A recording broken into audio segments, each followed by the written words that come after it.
Եթերում տեսլականն է, բարև ձեզ։ Ինչն է դարերով փրկել հայ ժողովրդին, երբ թվում էր այլևս ելք չկա։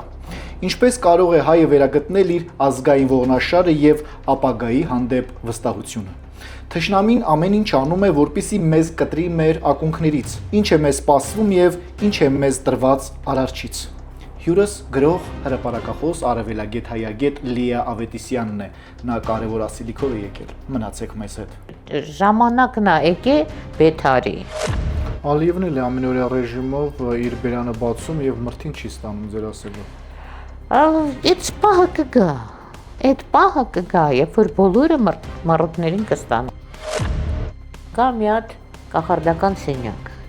որտեղ հերթով մտնում են թե պատգամավորները, թե պաշտոնյաները եւ այնտեղ երթվում են, որ իրանք ծառայելու են Թուրքին ու ջհուդին։ 240 քառակուսի կիլոմետր տարածք թշնամին զավթել է եւ չի ցանկանում դուրս գալ մեր հողից։ Հայկուշը, վերգուշը, մանուշը իրար կողքի նստած չեն կարող գնան հետ բերեն։ Եկել այ քեզ բան։ Ինքը կկռվով է մտե։ Ասում եք Ալիևը մրթին ստանալու է, երբ է ստանալու որ դուրս գա։ Կնկատես։ Կա աշխարհի գլխին չար ուժ։ Այդ չար ուժը ուզում է վերացնել ազգերը, լեզուները, ընտանիքը։ Կներես գրողությամբ կա, ինքը չի անի տենց բան։ Բարև ձեզ, Տիկին Ավետիսյան։ Բարի ուրբաթ։ Հազար ողջույն։ Տիկին Ավետիսյան, մենք հանդիպել ենք վերստին եւ խոսելու ենք կարևոր թեմաների մասին, այն ինչ վերաբերվում է հային, Հայաստանին եւ այսօր մեզ սպառնացող վտանգների մասին, որոնք հաճախ ակնառու չեն, բայց ներսից մեզ սպառակտում են, քանդում են ու մեր ապագան էլ փորձում են կեղծել։ Տիկին Ավետիսյան, Հայաստանը այսօր ինչպիսի իրավիճակում է,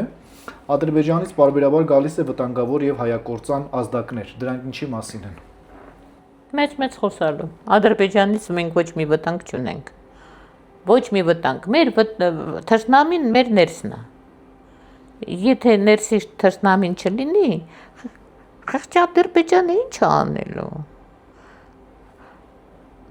Մենք պետք է պարզապես լինենք միահամուռ, պետք է լինենք գրագետ եւ պետք է լինենք իրար հասկացող։ Պարզապես գիտես, երբ որ կա այսպիսի բազմաթիվ շերտեր հասարակության մեջ, աղքատների, հարուստների, գրագետների, անգրագետների, դա խառնում է ամեն ինչ, այնտեղ չի թողնում, որ մարդիկ իրար հասկանան, իրար ձեռ բռնեն, իրար սիրեն, միահամուռ գործեն։ Գնացինք, ընտրեցինք այս կեղծավորներին, հա, այսօր ցույց տվեցին գագույն էլի շղթաներով, դուս հանեցին, տարան էլի շղթաներով տեղափոխեցին, այդ սնորք չի էլի, այդ չա կատարվում։ Բանն այն է, որ որպեսզի երկիրը լինի կայուն, օրինակ Իսրայելը, հա, որը տանել չեմ կարող, գիտես, բայց իրանք մի հրաշալի լոզունգ ունեն, իրանք ասում են, մեզ մոտ այսքան դժվարություններ կան, որտեղ փոքր է մեր երկիրը, պետք է մեծացնենք, մեր իշխանությունը ճիշտ հակառակն է մեզ ասում, ծծացման պասը կպցրել է դոշին, ասում է այս սենց է, 29,000 է, ու պետք է սենց լինի, բայց 29,000 չի իրականում,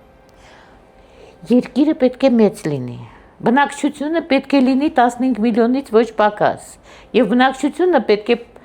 բաղկացած լինի տեղացիների զարմերից, ժառանգներից, ոչ թե ներմուծված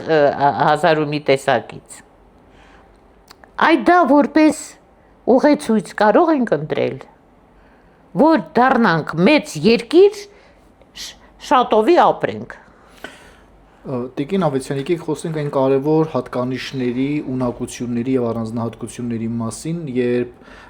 դարեր շարունակ մեզ զրկել են մեր ինքնուրույնությունից, պետությունից, պետականությունից, ժողովուրդը հաճախ հայտնվել է անելանելի իրավիճակում, բայց կարողացել է կորիզը ծիլ տալ եւ հայը ոտքի է կանգնել։ Մեզ այսօր ինչն է պակասում։ Գիտես ինչ, այդպիսի դեպքեր շատ են եղել մեր պատմության մեջ, հա, երբ որ եկել են կեղծ առաջնորդներ, եղել է շատ, բայց մենք միշտ իմացել ենք, որ մենք հայ ենք, և դա մեծ առավելություն է, դա անկեղծ մեծ առավելություն է, որովհետև երբ որ նայում ես ուրիշ ժողովուրդների, չեն ունեցել այն ինչ որ մենք ունենք, ամեն մեր մոտ տնային տնտեսուհի այն գիտելիքի տերն է, որը ուրիշի բարձրագույն կրթությունով կրի չգիտի, իսկ մեր կանայք գիտեն, ինչպես են հացը սարքում, ինչպես են սեղանը դնում, ինչպես են փեշը կարում, ինչպես են երեխուներս տալիս կամ դաստիարակում, ինչը նույնն է։ Այո, այդ կենցաղավարությունը հայ ընտանիքում բավականին մեծ հիմքերի վրա է դրված, հատկապես ավանդական ֆոնի ներքո։ Տիկին Ավետիսյան, թշնամին ամեն ինչ անում է, որպեսզի մեզ կտրի մեր ակունքներից, որպեսզի ջնջի մեր հիշողությունը։ Այդ մեթոդները մանավանդ ժամանակակից կյանքում բավականին շատ են։ Դրան օժանդակող հանգամանք է նաև արհեստական ինտելեկտը, արհեստական բանականությունը։ Փորձում են իրական պատմությունները, իրադարձությունները ոչ միայն աղավաղել, այլ նաև վերացնել, ջնջել եւ հրամցնել մեկ այլ ինֆորմացիա, որը փորձում են ճշմարիտ տեղեկության եւ գիտության տեղ անցկացնել։ Առավել եւս Ադրբեջանը վերջին տարիներին նավթից գոյացած բիզնեսով կարողանում է աշխարհի խոշորագույն գրադարաններում զեղծարարության գրքեր հրատարակել, տպել եւ մարդիկ էլ եվրոպացի երիտասարդը օրինակ 18-20 տարեկան միանգամից հավատում է եւ կարծում է, որ սա լոկ եւ իրական ճշմարտությունն է։ Մենք այսպիսի դարաշրջանի մեջ ենք, ինչ գնահատական կտաք։ Սա իհարկե վտանգավոր է։ 4 տարի առաջ 22 թվականին ես թորներիս հետ գնացել էի Մատենադարան, պարզապես գնացել էինք հերթական անգամ տեսնելու։ Եվ պարզվեց, որ այնտեղ սկսվել է ցուցահանդես այրված գրքերի։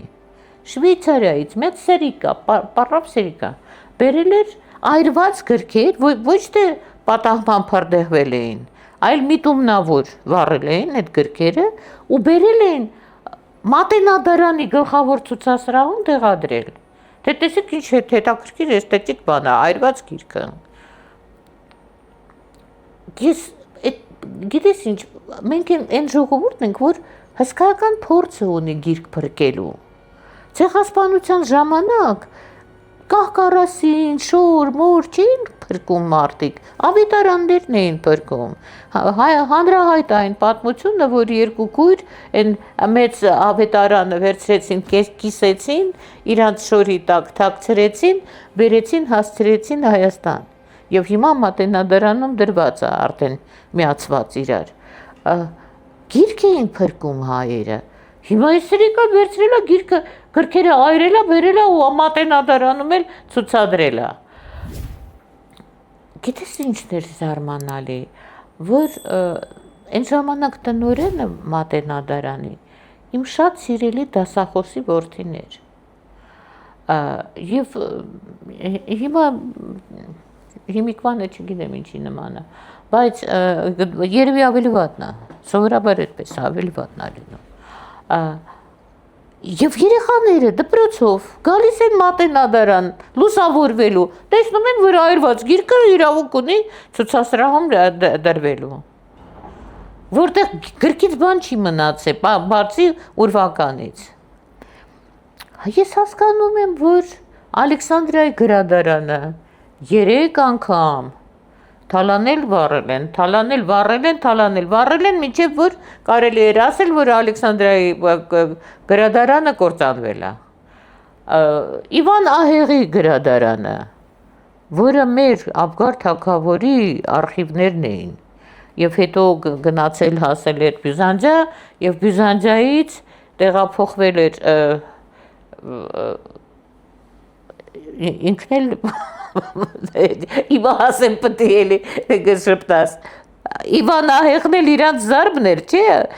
Բյուզանդիայի հայ թագավորների։ Պապիկի տատիկի մոտ է մեծացել այդտեղ։ իր գրադարանը, կորավ, անհայտացավ։ Իվան Ահեղի գրադարանը, որը հայկական արխիվ էր։ Ստեղ փորձեցին մի անգամ պայմանագիր կնքեցին Միացյալ Նահանգների մի նահանգի հետ, որը ստանում էր Մատենադարանի կոպիրայթի իրավունքը ու խոստանում էր արտատպել դա այդ գրքերը։ Այն ժամանակ շատ մեծ աղմուկ բարձրացրեցինք, չեղարկվեց այդ պայմանագիրը։ Հետո էս այրվածը, հիմա ժամանակն է եկե Բեթարի։ Անընդհատ երևի Facebook-ով նկատել ես, ցույց են տալիս, ինչպես են գլխատում գիրքը, այդ գիրքը հետո իբր թե պետք է արհեստական բանականությունը կարդա, արտատպի եւ թողարկի։ Կներես գրողությամբ կան, ինքը չի անի տենց բան։ Դա արվում է ոչնչացնելու համար մեր մարդկության հիշողությունը, ոչնչացնելու համար։ Այդ գիլյոտինը մարդ են սպանել, չէ՞ Ֆրանսիայում գիլյոտինով։ Լյուդովիկոս 16-րդի գլուխն են թռցրել եւ ընդհանրապես գիլյոտինը որպես ավելի մարդասիրական գործիք են իրանք ստեղծել, որովհետեւ մինչեւ այդ մարդկանց այրում էին։ Հələ տես հերթականությունը ինչպեսինն է։ Ու մեծ հեղափոխությունը ֆրանսիական գիլյոտինը բերեց գրևի հրապարակ ու սկսեցին մարդկանց գլխատել։ Ինչը շատ մարդասիրական էր, որովհետև միանգամից էր թռնում գլուխը։ Որտեղացի ժողովուրդը ուրախ, երջանիկ, ծիծաղելով, ծափահարելով նայում էր այդ ներկայացումը։ Ամբողջի էր վերածվել։ Դե դա ամբողջը չէ, անգրագետ ժողովուրդը կարելի է անվանել ամբողջ, երբ որ մի տեղում է մեկ տեղված։ Տիկին Ավետիսյան, խաղաղությունը այսօրվա յուրաքանչյուր հայի հրամայականն է դարձել։ Մենք չենք կարողանում մեր երկրում խաղաղ ապրել, անհոգ ապրել, չունենալ պետության հանդեպ մտահոգություններ։ Այդ մտահոգությունները պետության հանդեպ եւ հատկապես երկրի անվտանգության հանդեպ մեզ շատ են շեղում մեր կյանքից։ Մենք չենք կարողանում լիարժեք ապրել, ստեղծագործել, արարել, հայի ճիշտ առաքելությամբ զբաղվել։ Մեզ շեղում են ամեն ինչով, սկսած պատերազմից։ Անընդհատ սպառնում են, ասում են պատերազմ է լինելու, աշխարհի մեծ գերտերությունների ղեկավարները ասում են, որ գալու են մեզ փրկեն, ու մեզ իմանալով հանդերձ, որ հայը ստեղծագործող է, փորձում են իր կենսական նշանակությունից շեղել։ Արիկ ջան, որտեղ է հիմա հանգիստ։ Մի երկրի անուն ասա։ Ասում են, բայց ո՞ր մի ժողովուրդն է այդքան հայի նման ստեղծագործող։ Այդ ուրիշ բան, մեր հատկությունները ուրիշ, բայց հիմա մի խայտարակ բան է կատարվում աշխարհում։ Ասում են Իսպանիայի վրա հարձակվել են աֆրիկացիները, հա։ Ուրեմն դա Իսպանիա չի։ Մարոկոյի մի մասը ժամանակին Իսպանիան զավթել է։ Հիմա Մարոկոյի տղեկը ծովով եկել են հասել են այս մի ափը։ Ու մտել են մեջ։ Դա ազգային ազատագրական պայքարի դրսևորում է։ Աֆրիկացին չի զավթել Իսպանիան։ Իսպանիան զավթել է Մարոկոն ժամանակին։ Մարոկոյի մի մասն է, Մարոկոյի բանը արևելյան ափն է։ Հարավ-արևելյան ափն է։ Մեզ անընդհատ սուտ են պատմում հեռուստատեսությամբ, Facebook-ով, զանազան ԶԼՄ-ներով։ Այդպես չի։ Ոչ միտեղ հանգիստ չկա։ Ուրիշ բան, որ մենք իզորու ենք արարել։ Եվ ամենակարևորը այն է, որ մեզ զրկում են այդ հնարավորությունից։ Մենք կարող ենք, բայց մեզ թույլ չեն տալիս։ Հենց դրա մասին էր խոսքս, մեզ շեղում են, մեզ ահաբեկում են, սպառնում են եւ մենք այսպես ասած մեր սրբազան առաքելությամբ արարելու չենք զբաղվում։ Գիտես ինչ, պետքա կրթվել։ Պետքա կրթվել։ Այս բանը ես միշտ հիշում եմ այդ գիրքը Ռեյ Բրեդբերիի 451 աստիճանը Ֆարենհայթով։ անցյալ դարում գրել էր հեռավոր ապագայի մասին, երբ հրշեջ ընկերությունները այլևս հրդեհը չեն հանգցնում, հակառակը, իրանք տեղեկություն են ստանում, որտեղ կա գրադարան ընտանեկան եւ գնում են այրում են։ Այդ շատ կարևոր գիրք է, շատ ուսանելի գիրք է, որովհետեւ նկարագրում այդ հերոսի ընտանիքը ինքն ու կինն են ապրում։ Կինը նստած է տանը, սենյակի 3 պատերը արդեն հեռուստաէկրան են եւ ինքը սերիալ է նայում։ Լինում է, որ ընկերուհիները գալիս են միասին են նայում։ Սերիալի հերոսները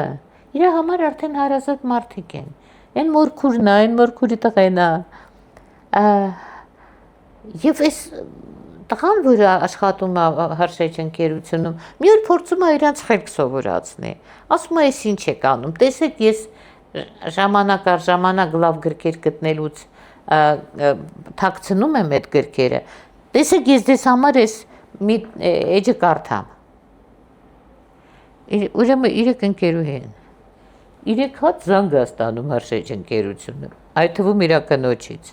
որ սենց բան կա, ձեր աշխատողը գրքերը գողանում է ու իր այգիում թաքցնում է։ Երբ որ հերթական անգամ իրանք կանչ են ստանում բանը գնալու եւ այրելու գրքերը, մեկ էլ պարզվում է, որ ինքը իր տուն է գալիս։ Ու այդտեղ պետք է իրան բռնեն, բայց ինքը հասցնում է փախնել։ Փախնում է հեռավոր տեղ, որտեղ հավաքվել են այդ ամբողջ մարդիկ, որոնք չեն ուզում գրքից հրաժարվել, չեն ուզում նման պայմաններում ապրել։ Իսկ երկիրը իրանց անընդհատ պատերազմների մեջ է։ Այդ որ սա հանգիստ նստած բան է, սերիալ են նայում, երկիրը պատերազմի մեջ է։ Ու իրանք այդտեղ իմանում են, որ էլի ինքնաթիռները կան, էլի ռմբակոծեցին, էլի երկրի վերջ եկավ, ու ավարտվում է այդ վիճակը։ Ու իրանք պատրաստվում են հետ դառնալ։ Դրանով կարծեմ թե ավարտվում է։ Գրականությունը դրա համար է։ Այսինքն երբ վտանգը կա, այդ ոչնչացումը կար, գրքերի այրելու process-ը կար, ինքը մասնակցում էր։ Հենց մինչև իր տուն չի մտնում, ինքը, այսպես ասած, չի սթափվում։ Դե գիտես ինչ, սթափվելը որն է, ինքը փախավ։ Փախնելը սթափվելը։ Ինքը փախավ, ուղղակի վտանգից փախավ։ Այսինքն նման վտանգաբեր իրավիճակներում մենք կամ փորձում ենք դիտորդի դեր խաղալ, կամ հենց հասնում է մեզ մոտ, մենք սկսելու ենք փախչել։ Դե գիտես ինչ, երբ որ բանը ֆաշիստական ռեժիմը, երբ որ անընդհատ քեզ հետևում են, ամեն ձևով, դու ուրիշ բան չես կարող անել, դու պետք է ներսում ուղղակի զգաս, որ դու դրա կողմը չես։ Մի գիրք էլ կա ամերիկացի գրողի տնտեսական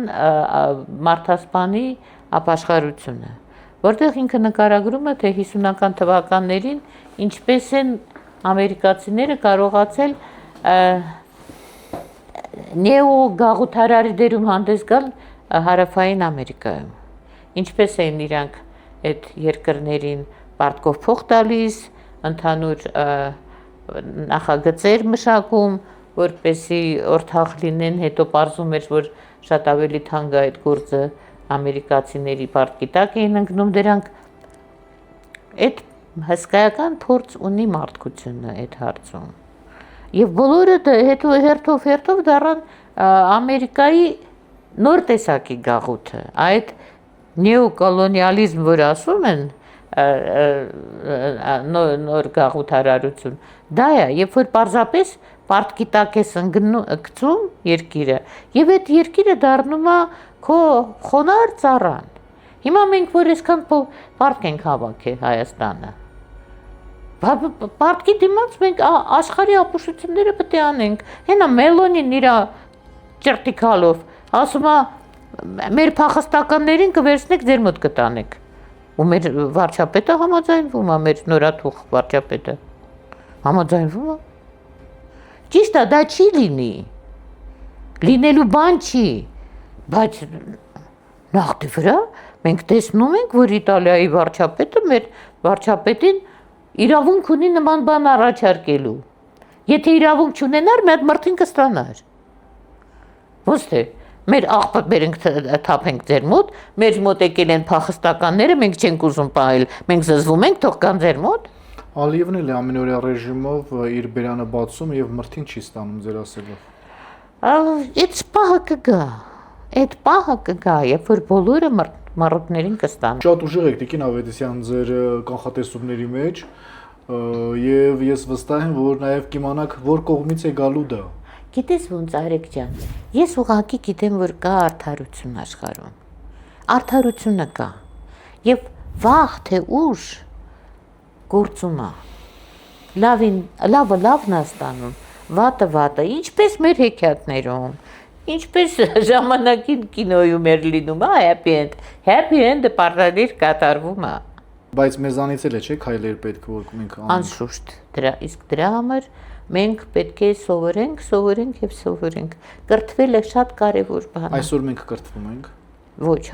ամեն ինչ արվում է, որ անգրակետ մնան մարդիկ։ Դպրոցը շատ է թուլացել, գրքերը վերացնում են մեր աչքի առաջ, մեր հույսը պապիկները, տատիկներն են, ընտանեկան կրթությունը, ընտանեկան դաստիարակությունը։ Այն անգամ ես խոսեցի, որ Ադրբեջանում տղեկը դեկրետ են գնում, ծիծաղեցի դրա վրա, մեր ունկնդիրները մի քանիսը զայրացան։ Ես ուզում եմ բացատրել ինչու է պետք, որ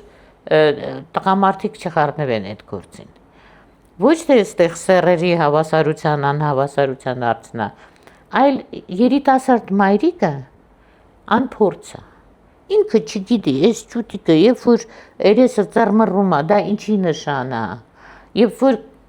իրան լողացնում է, ինչպես պետք է լողացնի, որ դեպի լավը գնա այդ լողանալուց հետո ոչ թե վատը։ Երբ որ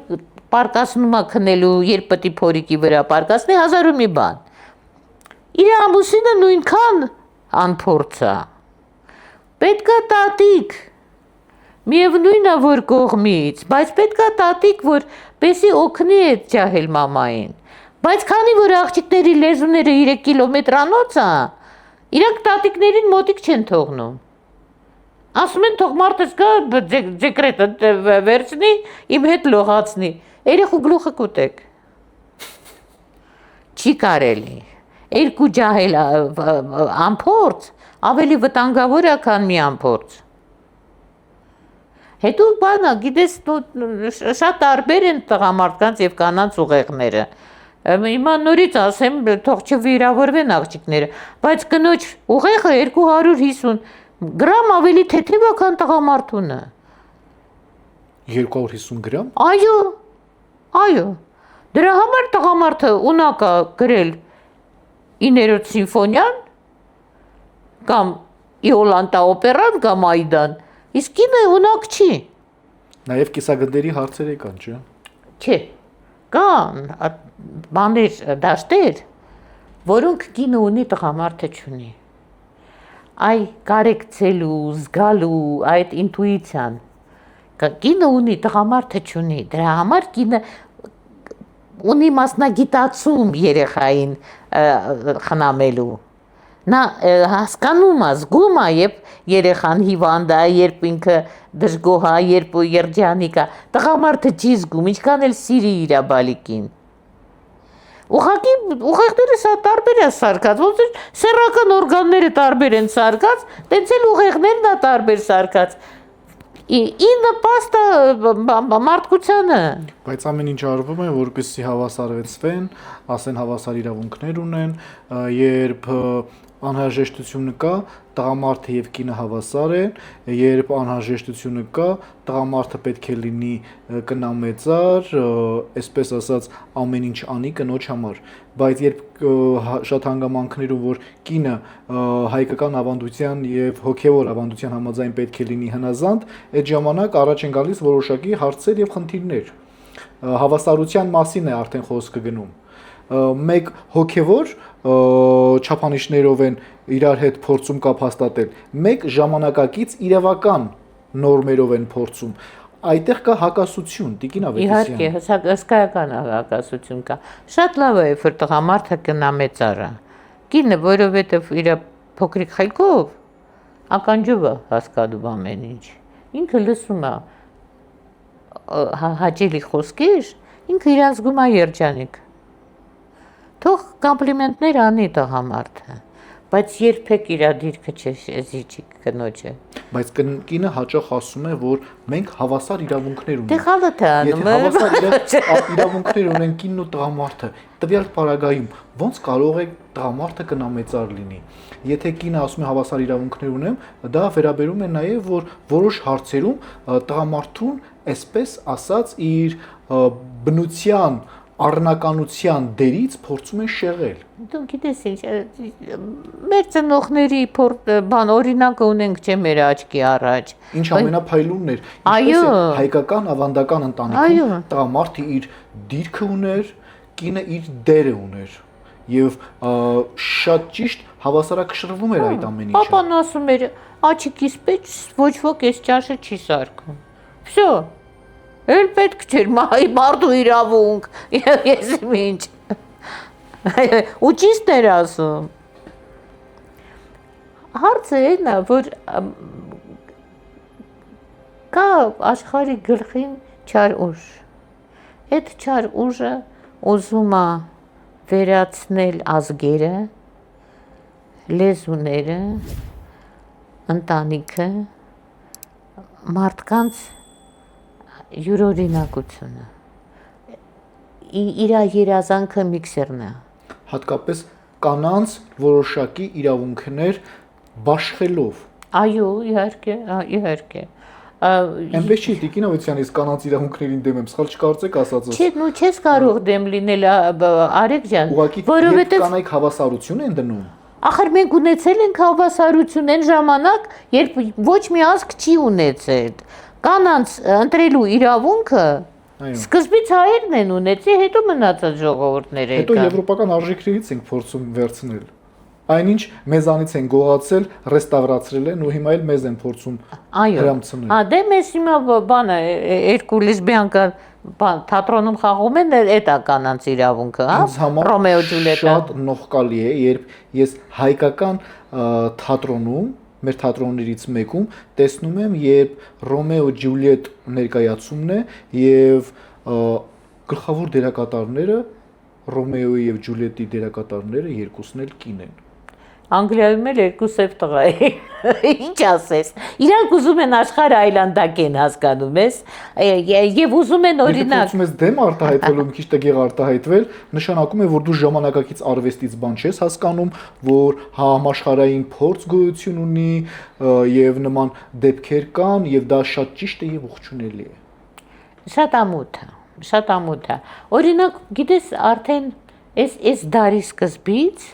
մի նոր առասպել ա ծնվել, ոնց որ Big Bang-ն էր, հա, մեծ պայթյունը, որ սուտ է։ Չկա, հա, հիմա դա։ Սուտ է։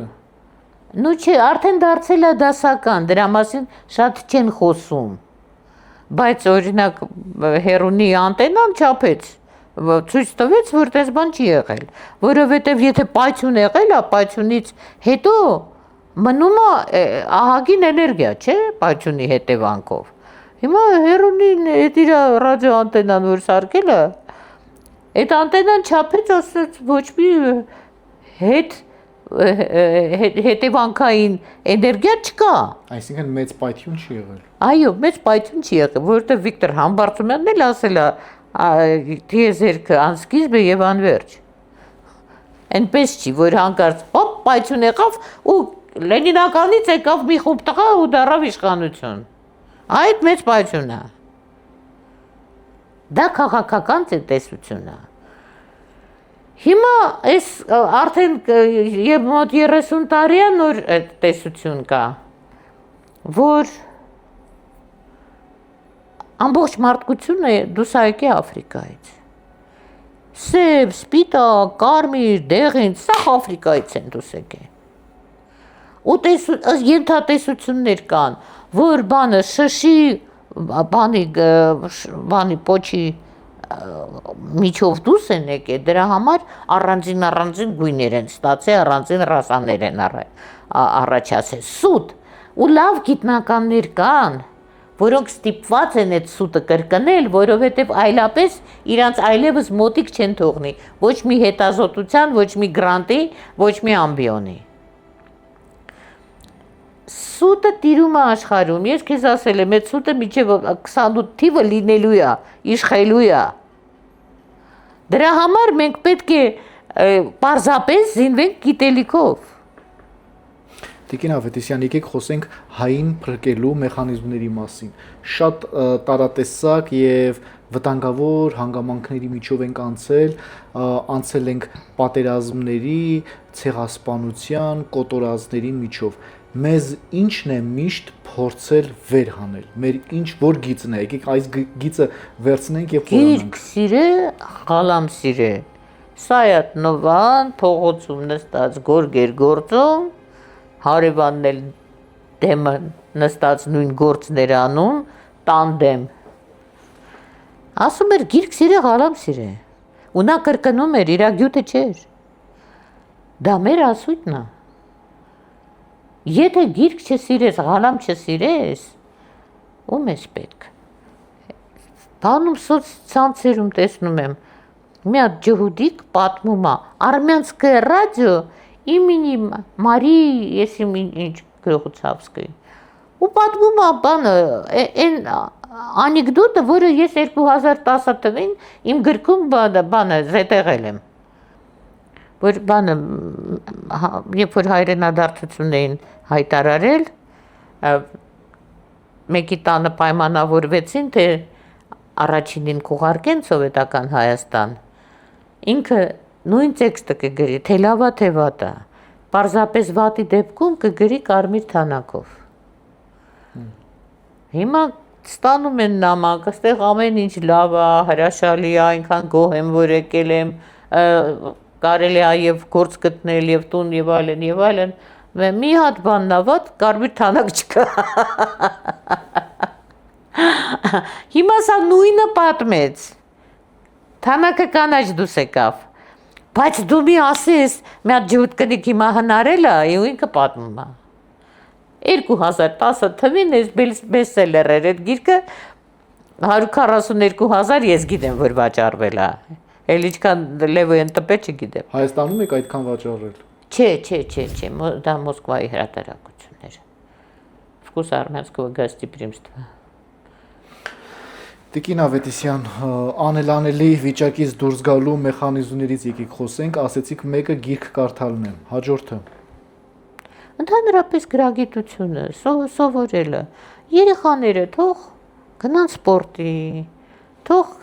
գնան երաժշտության, ինչքան շատ բան ենք սովորում ենք, այդքան ավելի ուժեղ ենք դառնում։ Նու օրինակ փոքր երեխաները, հա, երկու ձեռը վերցրեք, դրեք մատիտ, թուղթը կիսեք մեջտեղից, թող փորձեն Եղևնի նկարել, տոնածառ, թող փորձեն մարդ նկարել, երբ որ երկու ձեռքերը միաժամանակ նույն գործն են անում, կիսագնդերը ստեղ միանում են իրար, ուրիշ արդեն որակա ստանում մտածելը, կամ մի ուրիշ փոքրիկ խորամանկություն, եթե սկսել եք մի լեզվով խոսել, նախադասությունը ավարտեք այդ լեզվով, նեն չլինի էլի, որ բանը Կիևսկի մոստը պաժարանք է, որ այդպես են խոսում սաղ այդպես են խոսում, ռուսա հայրենով, իրանց հայրենասեր դնելով անդերց, նախադասությունը սկսել եք հայրենով, ավարտեք հայրենով, ռուսերենով եք սկսել, ռուսերեն ավարտեք, մի խառնեք իրար, չնայած սովորեք լեզուներ, դեր ոչ մեկին չի խանգարել ավելնորդ լեզու իմանալը։ Տիկին Ավետիսյան, որտեղից նոր շունչ ստանանք։ Մատենադարանից, ցանկացած գրադարանից, ձեր տան գրադարանից, շունչը գիտելիքն է, հոգուտ մատա, մեկ էլ բալիկները, ինչքան կարող եք երեխա ունեցեք, դրանից լավ շունչ։ Իմ թորները մեծացել են, ես արդեն երազում եմ, որ պետք է իրանք էլ բալիկներ ունենան, ես հետները զբաղվեմ։ Հիմա ես ամբողջ օրը հիմա ամռանը զբաղվում եմ ուրիշների բալիկներին սովորացնելով, պարապում եմ, որովհետև շատ մեղք կա ջահելությունը, շատ։ Ընդհանրապես իրանք աշխարհայացք չունեն, զարգացում չունեն։ Այդպես ապրելը տխուր է շատ։ Երբ որ դու քիչ բան գիտես, կյանքը շատ տխուր է, մռայլ է։ Չես ուզում ապրես։ Այն օրը ասում են տղեն 20 տարեկան ինչի իրան կամուրջից գցեց։ Այմա մեկը չկա ասի այդ տղեն երազանք ուներ։ Ինքը ինչ էր ուզում դառնալ։ Չուներ, չէ՞։ Չուներ։ Այդ իմ սերունդն էր, որ ուզում էինք կամ տիեզերա գնաց դառնալ, կամ տիեզերանավ կառուցել, կամ չգիտեմ, նոր փողոցներ ստեղծել, նոր ոճեր ստեղծել, նոր գրքեր գրել։ Հիմա չունեն ջահելները երազանք։ Մոտիվացիան է կարծես թե նվազել։ Դե հայ, որտեվ գիտի, որ գործարան չկա այս երկրում։ Օրինակ այն ժամանակ ասում են, արո, բայց մենք ինչի ժանյակի գործարան չունենք, եկեք ժանյակի գործարան կառուցենք ու կառուցում էին։ Դաշնամուրի գործարան ինչի չունենանք, կառուցում էին։ Մեքենայի գործարան ինչի չունենանք, դա երազանք էր։ Արփա Սևանը, որ կառուցում էին, ինչի համար էին կառուցում։ Հələ մի բան էլ երգ էին գրում։ Սպասիր Սևան, քո գիրքն է գալիս արփան։ Ու լավ երգ էր։ Որ Գորգիսյանը ասեց, կեցե այն Հայաստանը, որ վաղն է գալու։ Մենք ինչու այդ կոչը չունենք։ Ինչու չունենք տեսլականը այդ վաղվա Հայաստանի։ Մեր երազանքը վառում են, սպառնում են, փորձում են այնպիսի հոգեվիճակի մեջ դնել, որպեսզի չկարողանանք առաջ գնալ ու արարել։ Գիտես ինչ, ինձ մոտ երբ որ վատ բաներից են խոսում, ես ասում եմ, այդ իրանց պարտականությունն է։ Իրանք երթվել են, որ հայի տրամադրությունը գցելու են, դուխը գցելու են։ Որովհետև մեր ԶԼՄ-ները ցանկացած գաղութի ԶԼՄ-ն 10 նորությունից 8-ը պետք է բացասական լինի։ Այդ 8-ը բացասականը, եթե նույնիսկ քո երկրի մեջ չլրացավ, դու մի հատ հիշի, որ Ինդոնեզիայում գնաց կա շորեկե, որ այդ 8-ը լրանա։ Գաղութարարի մոտ հակառակն է, 8-ը պետք է դրական լինի, որ իրանք երջանիկ լինեն, ինչ լավ է մենք Հայաստանից փախանք ստեղ ենք ապրում։ Այս գալուբոյների մեջ ուրախ կյանք է երջանիկ։ Սա տեխնոլոգիա է։ Եվ մենք այդ տեխնոլոգիայից պետք է տեղյակ լինենք։ Եվ պետք է կարողանանք դիմակայել հակառակով։ Նկատել լավը։ Չէ՞ որ այնքան լավ բան կա նկատելու։ Այս բալիկները փողոցով որ քայլում են տատիկների հետ, պապիկների հետ, իմիջիալը շատ հետաքրքիր է։ Տատիկը էլի սիրում է իր թորնիկին, բայց պապիկի դեմքին նայես, ինքը աշխարհի մրցանակն է ստացել։ Պապիկը թորնիկի հետ մի ուրիշ տեսակի երջանիկ մարդ է։ Շատ հետաքրքիր է։ Շատ յուրատեսակ լավ ժողովուրդ է ախր հայը։ Արժանի է շատ ավելի շատին, բայց ոչինչ։ Հիմա այսպես է, եկեք դիմանանք մինչև 28 թիվը։ Եկեք սարքենք հիմա, օրինակ ես վաղը սարքելու եմ լեջոտանս։ Աջապ սանդալը սարքել եմ, բանը սարքել եմ Իմամ Բայալդին, չասեք թուրքերենը։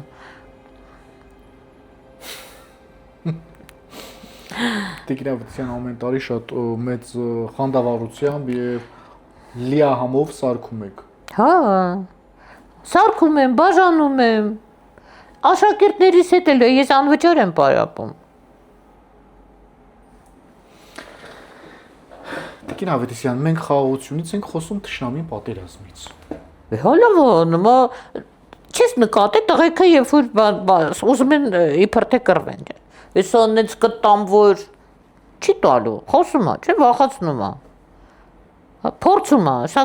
տեղում կմնա թե կփախնի։ 1000 անգամ տեսել ենք, չէ՞։ Այս սա հին, շատ հին, փորձված բաներ են։ Բայց նաև հակառակորդը իր ասածը անում է, Հայաստանից ճանկում է տարածքներ, բերում է իր զորքերն է տեղադրում 240 քառակուսի կիլոմետր տարածք թշնամին զավթել է եւ չի ցանկանում դուրս գալ մեր հողից։ Դե երան թույլ են տվել ինքը եկել է, այ քեզ բան։ Ինքը կկռվով է մտե։ Ասում եք Ալիևը մրթին ստանալու է, երբ է ստանալու որ դուրս գա։ Կնկատես։ Երբ որ ստանա կնկատես։ Բայց ես ուզում եմ ասել կներես էլի, այս պահածոները շատ կարևոր բան են, Արեգ ջան։ Մի ծիծաղի։ Ես տարածքներից եմ խոսում, դուք լեչոից, տիկին։ Որովհետև տարածքը Հայկուշը, Վերգուշը, Մանուշը իրար կողքի նստած չեն կարող կնան հետ բերեն։ Իսկ պահածո կարող են սարքել, որ վաղը իրանց տղաներին լավ ուտացնեն, տղեկը գնան կռիվանեն։ Որ ամեն աղջիկ նստած տանը տարածքներից է խոսում, ինքը ինչ իզորույա, ինչ անի։ Բայց դուք լսում եք, որ ամեն աղջիկ տանը տարածքներից է խոսում։ Եթե։ Բանը Չէ, ես հարցը տալիս եմ ձեզ, նման հարց եմ տալիս ձեզ, որպես մտավորականի, որպես առաջարկի լուծում, որպես այս ստեղծված իրավիճակի մասով մենք հասկանանք ինչ հեռանկարներ ունենք։ Քաղաքական դաշտում մենք հիմա ոչ թե կաղում ենք, մենք հերթական անգամ խափնվեցինք։ Տեսնենք, այս ազգային ժողովի նիստերի ժամանակ ինչեր կհայտնաբերվի։ Դուք որ նայում եք այս ազգային ժողովի նիստերը, ինչ կարծիք է ձևավորվում ձեր մեջ։ Հա, ես ապշած եմ, որ այն պատգամավորը բադ բաներ չասեմ, չէ՞ իր մասին։ Ձեր վիրավորանքները շատ խորն է, Տիկին Ավետիսյան, եկեք առանց վիրավորանքների, բայց առանց վիրավորանքի ասեմ, որ ինքը ինձ եւ բոլորիս վիրավորեց, որովհետեւ նախ ինքը իրան վիրավորեց, որտեւ անգրագետ դուրս եկավ, եւ երկրորդ երբ որ ինքը ասում է մի հատ վրացի, որ ասի, «Էս իմ պապերի հայրենիքն է», այ չեմ վիրավորում։ Այդտեղ ապրել են միայն հայերը։ Ուրիշ ազգություն չի ապրել այնտեղ։ Եթե որևէ մեկը ասի, «Սա իմ պապերի հայրենիքն է», մենք ասենք, «Արիստե տղա ջան, դու ուրեմն հայ ես»։ Քեզ ինչ ես վրացուտները։ Խանդավառությամբ, ոգևորվածությամբ ինչու չեն խոսում Արևմտյան Հայաստանի տարածքների մասին։ Կաշառակիր սրիկաներն իրեն։ Ինչի չեն խոսում մեր իրենց պապերի, բայց հարցը այն է, իրենց պապերին վերաբերվում է թե չէ, չեն խոսում մեր պատմական Հայաստանի մասին։ Ամեն ինչ անում են, որպեսզի Արարատից հրաժարվենք։ Հայի հիշողության միջից Արարատը, Մասիսարը միթե հնարավոր է ինչ որ մեխանիզմով, գործիքով կամ սարքավորումով հանել, Տիկին Ավետիսյան։ Ես կարծում եմ կա մի հատ կախարդական սենյակ, որտեղ հերթով մտնում են թե պատգամավորները, թե պաշտոնյաները եւ այնտեղ երթվում են, որ իրանք ծառայելու են թուրքին ու ջհուդին։ Սատանայի գիրքն է դա։ Դա այդպիսի խորհրդավոր սենյակ կա։ Որովհետև առանց այդ երթումնակալության Կալիգուլայի սենյակն է դա։ Ես չգիտեմ, կարող է բանկային բանը սենյակա։ Բանկային յաչեյկա է։ Բայց ես երևում է, որ սրանք երթվյալ սրիկաներ են հասկանում ես, երթվյալ։ Ոչ թե պարզապես իրանց տրամադրությունն է այդպես, իրանց գիտելիքն է այդպես, իրանք երթվյալ թշնամի են։ Բայց լավ այգաբաց եք տեսնում Հայաստանի համար։ Անշուշտ։ Եվ դա սարերի հետևում չէ։ Միշտ մենք դրական եւ ոգեղեն ձևով ենք ավարտում մեր հաղորդումը, Տիկին Ավետիսյան։ Արեգ ջան, անխուսափելի է լուսաբացը, անխուսափելի է եւ ինչքան գնում է, ավելի մոտենում է։ Որովհետեւ ժամկետը իրանց Էդ էր 12 տարի էր, աշխարհը քանդեցին, Սիրիան, Լիբանանը, Գազան, ամեն ինչը փչացրին թողին,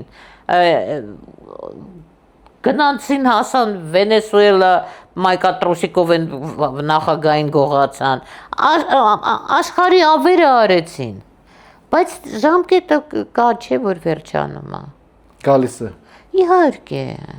Դե հիմա բանա, այս ժամացույցը շատ լավ աշխատում է, բայց մի օր սրա մարդկոցը եկել մեռնում է։ Ու արդեն պետք է գնաս ժամագործի մոտ։ Սրանց մարդկոցը մեռնում է, ու ժամագործը վերածնվելու է 360 տարի հետո։ Ինչու 360։ Այդտենց հետո մյուս անգամ կպատմեմ։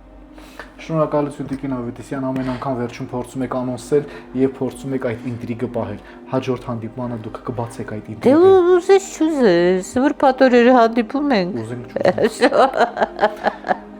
Վերստին հանդիպենք, մեր հանդիպումները անխախտ են Տիկին Ավետիսյան, շնորհակալ եմ ձեզ, ամենայն բարիք եմ մաղթում։